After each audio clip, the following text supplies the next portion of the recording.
Chapter 19. The Go Sage. Jinshi heaved a sigh and looked at the Go board, populated by all its stones. He recalled what his Go instructor had said the other day. I have to say, I think it's probably impossible. The man was the Emperor's own Go instructor, and in spite of appearances could be quite blunt. You can't even beat me, not once. You've got no hope against him. Impassive, the Go Sage snapped a white stone onto the board. GRK was the only sound Jinshi made. What else could he say? He'd thought he'd played a pretty good game, but with one move the sage had unraveled all of it. He'd known perfectly well it might turn out this way. He was a jack of all trades, able to do most things to some extent. But at best, he was only somewhat better than average at them. He didn't excel in anything. Gifted he might be, but he was not a genius. Still, it was better than doing nothing. You've got your Joseki patterns down pat, I'll give you that. But get away from the prescribed sequence, and you've got no more imagination than the average player. You panic when confronted with a move you've never seen before. You don't pull your punches, do you? I seem to recall that was what you wanted. The sage took a bite of one of the buns Suiren had made for them. The snack might have seemed at odds with the elegance associated with the game of Go, but apparently a sweet treat was considered de rigueur among players. Thinking naturally caused a craving for sweets, or anyway, that was the logic by which a certain eccentric strategist justified his constant consumption of such treats. 4 days now, ever since the Emperor had agreed to lend Jinshi his instructor, he'd spent every day after work feverishly studying Go. Talentless, simplistic moves, the dull play style of the overachiever. Yes, the instructor had been perfectly merciless. Jinshi had said when they started that he didn't wish the sage to spare his feelings, and the man had taken him at his word. When Jinshi asked whether the sage was so cruel to all his students, he replied, I choose opponents who can't punish me for what I say. He was very careful. He also knew how to motivate a person. You expect to beat that freak playing like that? Jinshi picked up a black stone and placed it on the board, unsure even as he did so whether it was the right move. He was working with the Go Sage because he'd heard he was the only man who could beat the freak strategist, aka Laken, at the game. So, you're convinced I can't win? Completely convinced. You're much too forthcoming, Moon Prince. Far too much of a straight shooter. Somehow, coming from the Go Sage, this didn't sound complimentary. Be that as it may, I must find some way to best him. And I have come here to try to teach you how to do that. But it's absolutely hopeless. The Go Sage munched on another bun. Give me any chance, any way to win even 1 time out of 100. When Laken is at his best, even I'm lucky to beat him 1 out of 2 games. If I'm at my very best as well. I'm afraid I don't take your meaning. The Go Sage was better at the game than Laken. That's why he was called the Go Sage. Oh, I think you do. Let me ask you this, Prince. Do you think you could defeat a bear bare-handed? Obviously not. How about a wolf? If circumstances favored me, perhaps. But it would be difficult. A dog, then. I think I could manage, more or less. It was a lesson that had been driven home for him while hunting. Humans were surprisingly weak for their size. It was the use of tools that enabled them to survive. Without equipment, even a stray dog might prove too much for an unarmed man. What would you need to be victorious? The Go Sage asked. He placed a stone, earning another groan from Jinshi. His instructor had seen clear through him yet again. To emerge unharmed? A gun might seem ideal, but I'm not sure I could hit the creature. I think I'd prefer a sword, something I'm used to. Or perhaps a dagger, and gauntlets to protect my arms. With a sword, he would be able to hold his own, at least in a confined space. On an open field, it would be much harder. He would lure the animal somewhere its agility couldn't help it, then he would let it get a mouthful of his forearm armor, while he went for the throat. Your looks may be refined, but I see you're willing to use messy tactics if need be. It wouldn't be my preference. I'm simply not that skilled with the sword, Jinshi replied. Basin, he would be able to do a better job. He could probably face down that bear, Jinshi figured, but even he would come out of such an encounter gravely injured. In that case, I have a stratagem that might just work for you. Stratagem? Oh, it's nothing special. Just a way of tilting the odds in your favor. The Go Sage leered, and for an instant the calm, cultured aspect he presented to the world vanished entirely. You wouldn't have to break any rules. For the rules don't apply to what happens off the board. Jinshi swallowed heavily. The Go Sage was unequivocal. If this method doesn't work, you will never beat Sir Laken so long as you live. I've lost. No matter how many times he counted and recounted the territory on the board, the captured stones, he couldn't make his numbers greater than his opponent's. The difference was only 2 points, but it might as well have been 1,000. He had pulled out a seemingly unassailable lead in the middle game. His territory had been secure, and it hadn't seemed possible that the tide should turn. Nor had Jinshi made any obviously poor plays, and yet the honorable personage munching away at his snacks had proceeded to close the gap with blinding speed. Basin and some bodyguards were standing nearby. It was several days after the Go tournament. Jinshi had been working away in his office when the monocled strategist had appeared with no warning. "Let's continue," he'd said. Had he been simply shirking work, Jinshi might have turned him down, but it was lunchtime. A Go board and stones were waiting at an open-air pavilion near the office, the board already arranged in the state it had been in when their game had been so rudely interrupted.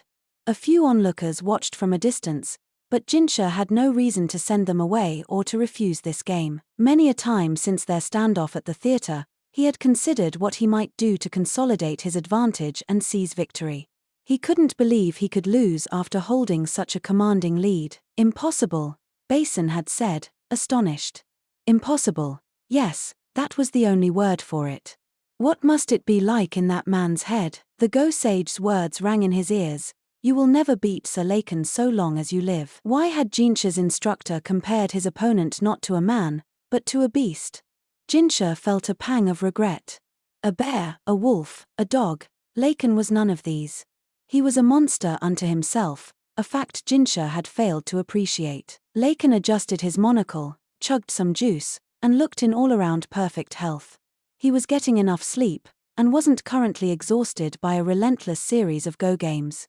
There was no alcohol in either his drink or his snacks, so his head was clear. Jinshi felt unutterably low. He'd used the dirtiest of dirty tricks and he'd still lost. He wasn't interested in putting on airs, but this simply made him feel too pathetic. If there hadn't been an audience, he would have slumped face-first onto the board and groaned. Jinshi marshaled his remaining dignity and tried to look unruffled. If there was one quality he felt he could boast of, it was the thick skin he'd developed during his time in the rear palace. He had to keep his chin up. He had to act like someone who could take his licks with aplomb. He was about to raise his head when a finger appeared on the board. "This move, in the endgame. You should have played it over here," Laken said. Jinshi looked at him, stunned. The freak was scratching his stubbly chin and continuing to point. "And this, here. Then White would have had nowhere to go." He was mumbling, making it hard to hear him, but he was unmistakably explicating Jinshi's errors. "Master Laken, doing an analysis," said the strategist's aide wonderingly. "An analysis?" The words sparked a hubbub among the onlookers. "My honored adoptive father very rarely performs such postmortems," said Lahan, who had appeared rather out of thin air. He must have come running when he heard the game was going to be continued, because he was slightly out of breath. "It must mean, Moon Prince, that you have his attention." He emphasized those last words pointedly. "Now, why'd I make this move? HRM. The freak seemed to be involved less in an analysis and more in a personal reflection on the game. He seemed to be talking about his crucial error. He didn't understand why he had done it. He remembered every move of the game, even though his brain had been addled with tiredness and fatigue and alcohol. Jinshi could only laugh. "In any event, that was fun," the freak said, coming over to Jinshi. "I don't know what you're after, but your means were fascinating." And then, leaving the game board where it stood, he walked away, swinging his bottle. Jinshi watched him go, dumbfounded. The crowd began to disperse. A few of the onlookers seemed to want to approach Jinshi, but Basin and the other bodyguards looked like they would be having none of it. Only Lahan remained by Jinshi, just sort of standing around. Basin wasn't best pleased by his presence, but he allowed it. He'd rarely, if ever, spoken to Lahan, but it didn't seem like they would get along very well. "I can only apologize that my help wasn't enough," Lahan said. "At least my father seemed satisfied, I suppose." "Satisfied," Jinshi echoed. "With my pitiful strategy?" He gave a sarcastic smile, He had a sense he was being mocked. The specifics of your plan don't matter to him. If he says it was interesting to him, then it was. Jinshi didn't quite follow. Lahan sounded like him. Maybe it was his blood relation to the strategist, or maybe those with such unique talents inherently understood each other. Jinshi finally decided to voice a question that had been bothering him. Why did Sir Lakan want to hold a Go tournament at all? To be quite honest, I should think that he would play Go as and when he wanted, whether or not there was money involved. Yes, and so I suppose he would, left to his own devices. Lahan pulled out a book, the Strategist's Go book that had started this entire craze. This book contains a great many records of games played between my honored father and a certain woman. Some of them are as much as 20 years old. The sequences of moves were still there in my father's memory. This from a man who can't remember who he saw yesterday. These games are priceless to him, and there shall be no more of them. This is all that's left. Jinshi had a reasonable idea of who the woman was, a courtesan from the Verdigris house, and Maomao's mother. The year before, Lahan had purchased her at great expense, but in spring of this year, she had died. There will never be another quite like her. I think my father understands that. But perhaps he was hoping that, inspired by these records of past games, someone who played something like her might appear. So he was trying to resurrect the past? I think not. If anything, I believe he was trying to build a bridge to the future. Or perhaps my honored father doesn't think that far ahead. Lahan scratched the back of his neck, suddenly uncomfortable. I do wish he would do post-game analyses of his other matches, as he did with yours. What if the people who paid for teaching games ask for their money back? Teaching? Meaning? Jinshi said.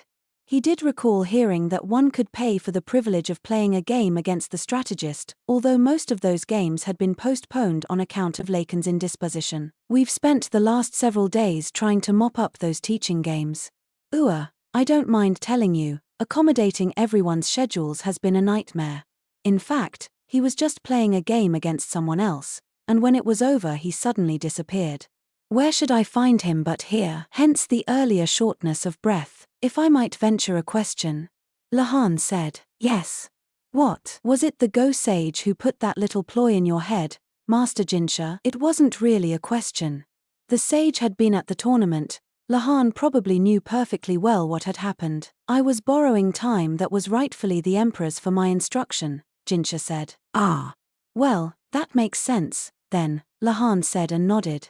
My father often complains that there are only ever savory snacks on hand during his games with the sage. Said Jinshi. So the man really didn't want to go barehanded against a bear either. Now, then, I believe I'll be on my way. One more thing, Lahan said, and smirked a little. Those treats you brought the other day. My honored father seems to be quite taken with them.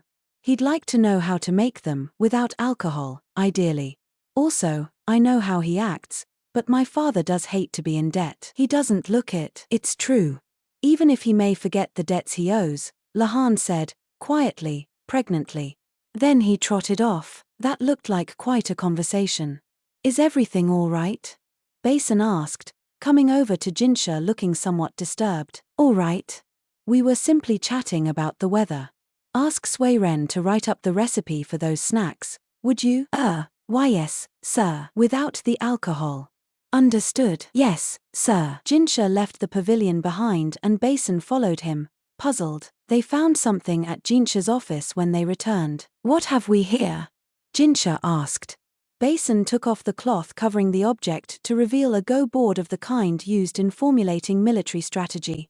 It was a simpler version of something in the strategist's office, but when he saw the arrangement on it, Jinshi raised an eyebrow. Doesn't like to owe favors, eh? He muttered. Jinshi had been a staunch advocate of the strengthening of the army because he foresaw trouble to Li's north and west. Bayu poked his head out from his corner of the room.